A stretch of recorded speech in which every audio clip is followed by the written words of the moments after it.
இன்றைக்கி கடவுள் நம்மளுக்கு கொடுத்துருக்க வசனம் பிரசங்கியின் புத்தகம் 5:19.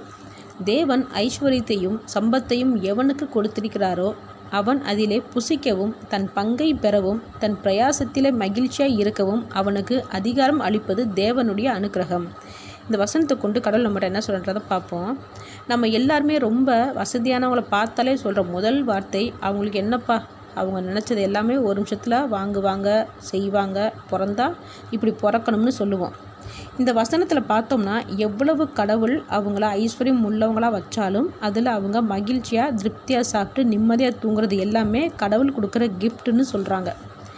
எத்தனையோ பேர் வசதியாக இருந்தாலும் நிம்மதியாக சாப்பிட முடியாமல், மகிழ்ச்சியாக இல்லாமல், நிம்மதியாக தூங்க முடியாமல் இருக்கிறாங்க.